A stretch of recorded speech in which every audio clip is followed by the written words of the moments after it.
So, hello, welcome back to another episode of the Self-Development with Tactics podcast. Today we're going to go ahead with the psychology of wealth, the psychology of money, I guess it is called, by Morgan Housel or something.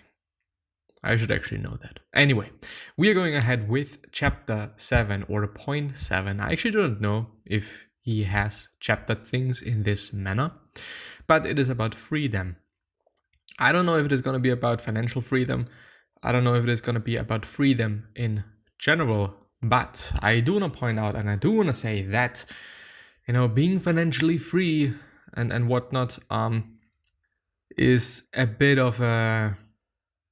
It has a bit of an aftertaste for me, at least, because it was so overused by a certain group of people, by very, very, very specific people that do most often kind of sell courses and whatnot.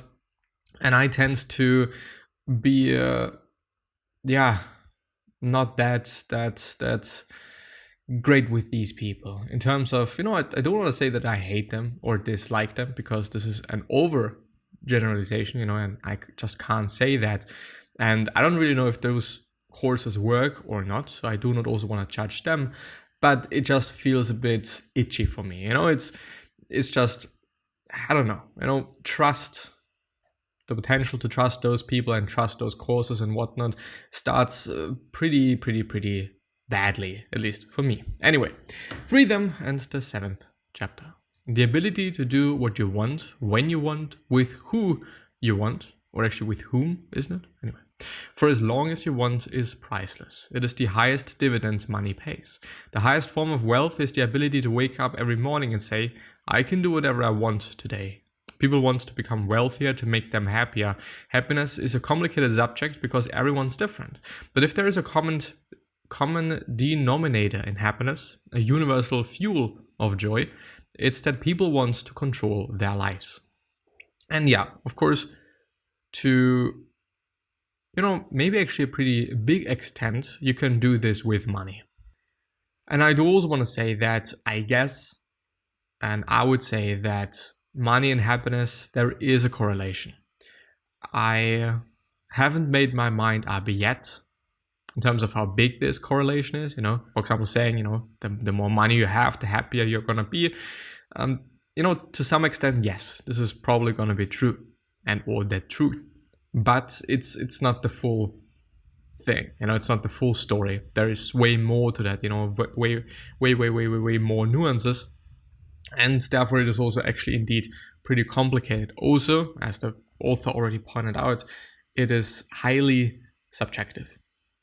More than your salary, more than the size of your house, more than the prestige of your job, control over doing what you want, when you want to, with the people you want to, is the broadest lifestyle variable that makes people happy.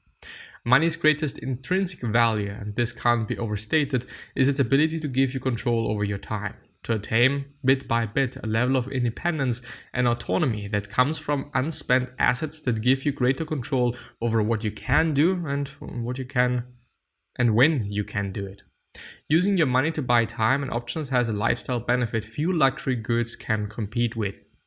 Aligning money towards a life that leads you to do what you want, when you want, with whom you want, where you want, for as long as you want, has incredible returns.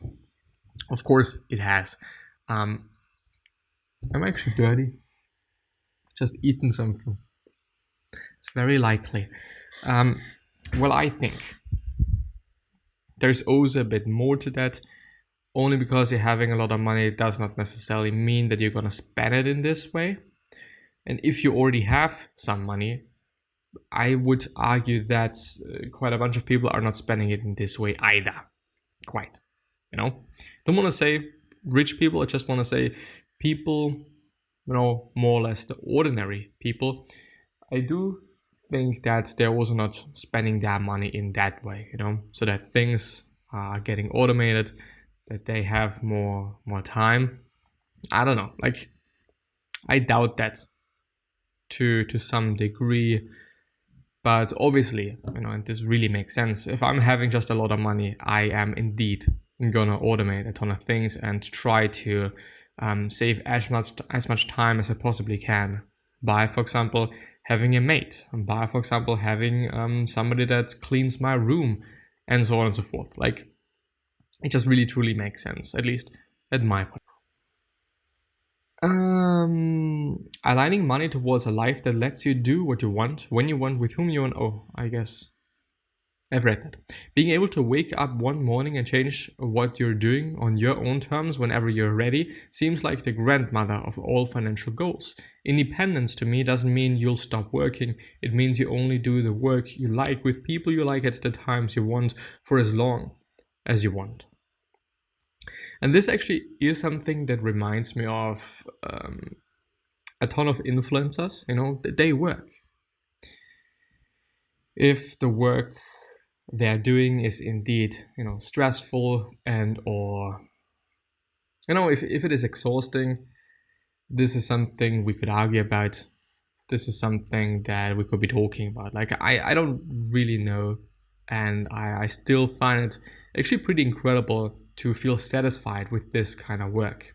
And this kind of plays into a bit of a theory that I've been having, which is, if you think that the work you're doing is indeed work, and also, more importantly, when it makes you money, maybe or probably even good money, then it is going to be fine with you. And it's probably, maybe this is just my opinion, but it is probably also going to be fine with me. If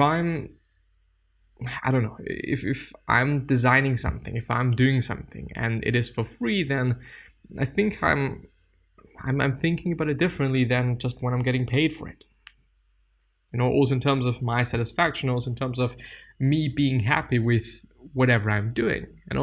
Even if it is something that I enjoy, I would say if I'm able to earn money by doing that, it kind of changes its meaning a little tiny bit. And it kind of maybe makes me feel satisfied with it, because I see a return and I see that that this is actually useful, and this is a fact that it is useful because I'm earning money by doing it. Also when I just think about my own YouTube things and all my own social media things, like, I don't know, it would just, I think that I would also be a bit more motivated if I knew, okay, when I really put in a lot of work, and in terms of maybe, quantity, not necessarily quality, which is highly subjective, then I,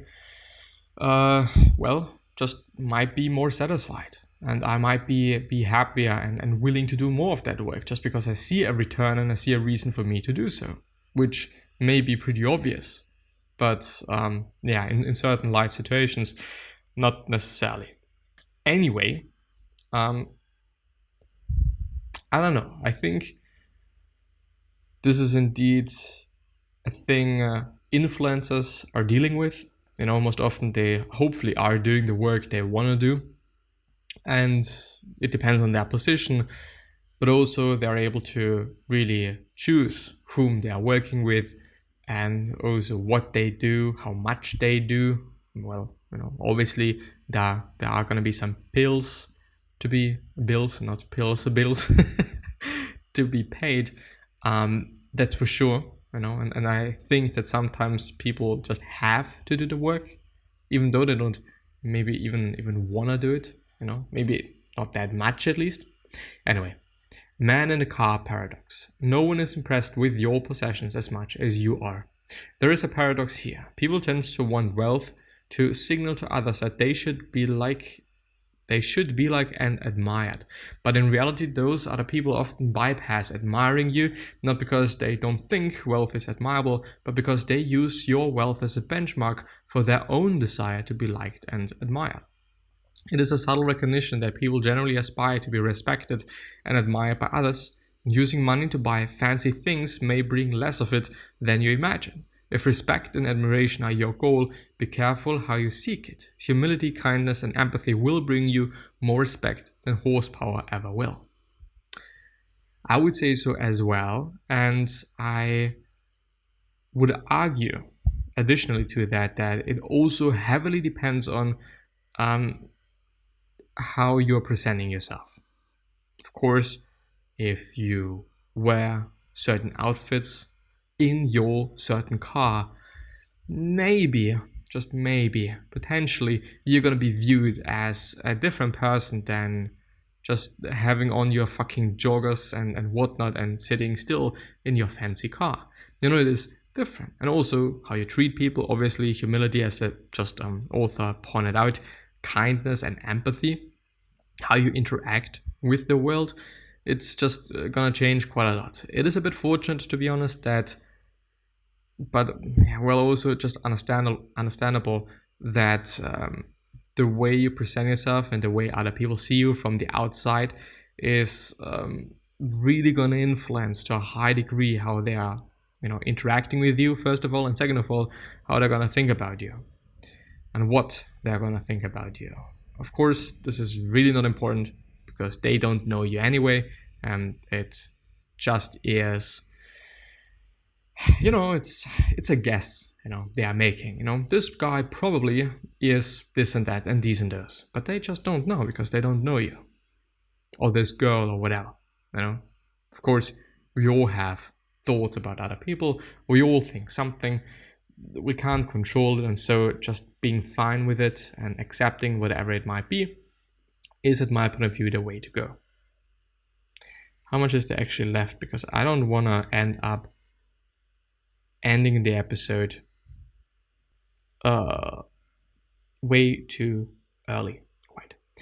The 9th one is, wealth is what you don't see. Spending money to show people how much money you have is the fastest way to have less money. We tend to judge wealth by what we see because that is the information we have in front of us. We can't see people's bank accounts or brokerage statements, so we rely on outward appearances to gauge financial success. Cars, homes, Instagram photos, modern capitalism makes helping people fake it until they make it a cherished industry. The truth is that wealth is what you don't see. Wealth is the nice cars not purchased, the diamonds not bought, the watches not worn, the clothes foregone, and the first class upgrade declines. Wealth is financial assets that haven't yet been converted into the stuff you see.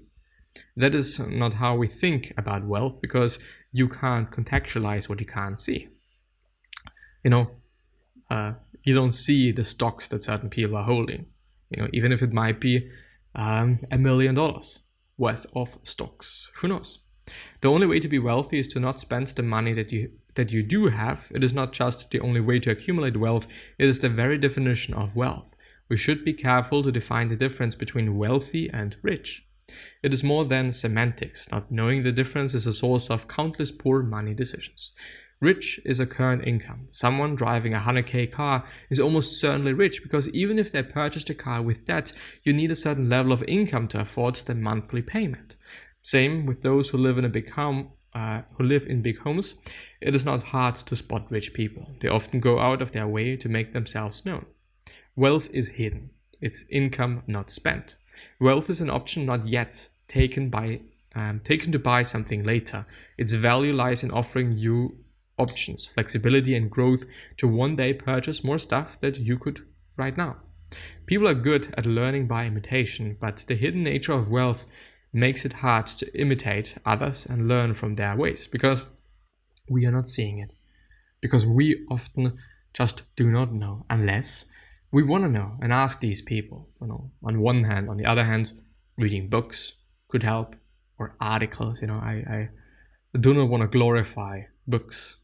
I think that it is just a medium and just a way to get information. There's so many ways in which you could get information that, I don't want to say books are the best one. Of course, different mediums have different benefits and different drawbacks. I'm not going to get into it. I've been talking about that for way, way, way too long, actually. Anyway, but yeah, it really makes sense. If you do not see, or if you aren't able to see things, how are you going to be able to imitate it? But yeah, I think that I'm going to end the episode there. I wish you the best and hopefully see you soon. Bye-bye.